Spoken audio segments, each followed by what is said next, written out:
I would definitely consider one of these. Hell yeah. This looks like a decent enough spot to turn around.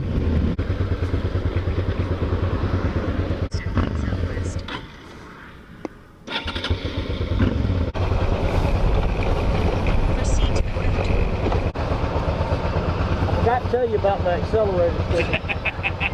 About that front brake, bud. That might have been a good piece of information to know. You can ride this one up there, I'll ride it behind you when we turn off on it. We'll swap again. Okay. Don't take your hands off the handlebars. Yeah, I know. I see.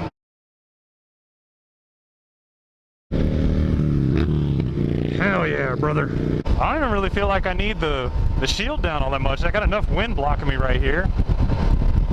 I do feel a little bit of the buffeting. I don't know if you guys can hear anything, if the sound quality got real bad or real good. The grip, I'm not a fan of the grips, but that's personal preference to the rider, not the bike itself. Oh my god, a 6th gear. I forgot how great a 6-speed is. So much different than what I'm used to. Oh my gosh. Pretty good torque. For those of you who don't know, I actually did have a, technically it was a SF V650, the Gladius, but it, same engine, pretty much, that's in this. So I'm pretty familiar with the power delivery and the shifting of the transmission. This is what I wish the Gladius was, I think. The Gladius was very sporty oriented, minus, you know, it had handlebars instead of clip-ons, and it was a naked bike, no fairing. But the idea that I had was I wanted to put risers on it to kind of give it a more upright, neutral seating position. And turns out I just wanted a V-Strom. Huh, who'd have thought?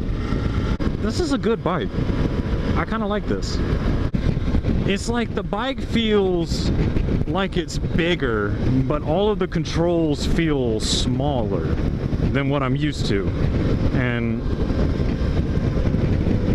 I mean, I could definitely get used to it if I rode this thing for a little bit, like maybe for a day. I could definitely get used to this bike, but it's been so long since I've rode anything but a cruiser that, no, I don't hate it. I actually kind of prefer this. This is very comfortable. The seat isn't that bad, actually, for what I assume is a stock seat. But 6th gear, 55, 54 mile an hour, only tacking at 4,000 RPM, and no death wobble. That's awesome. Definitely gonna be harder to ride for shorter people, or at least to get on and stand flat-footed. Me, yeah, I definitely got enough length in the leg to compensate for that, but dude, this is nice, man.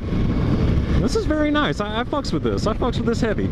If I had this and the Yamaha Bolt, I think my collection would pretty much be done. I wouldn't need anything else, which is funny to say. Well, okay, I take that back. I want to keep the KZ too, like, but that, you know, that's different. That's a different thing in itself, y'all. I would go as far to say that if somebody wanted just one motorcycle altogether, this wouldn't be a bad one to have. Oh god. It will never be as cool as that bike though. That bike just looks fucking awesome. Tall bars, tall sissy bars, sounded so good, man. It doesn't matter what bike I'm riding, I'm always thinking about the Bolt. Did you guys see that? Oh my god! That beam fucking hit the helmet and bounced right off, bro.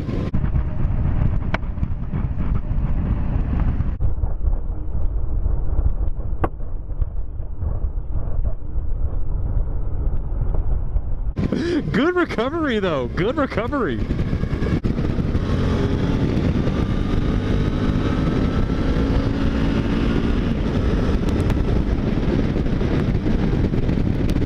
This thing's got some get up and go on it. I ain't mad at all.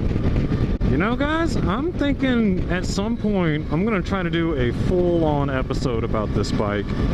Get a really good deep dive in it, maybe just see if Dad will let me borrow it for a day to kind of get to know it a little bit. You know, take it down 25, throw it on the highway and see how it feels, because I'm digging this, man. I'm digging this bike. This is it's pretty good.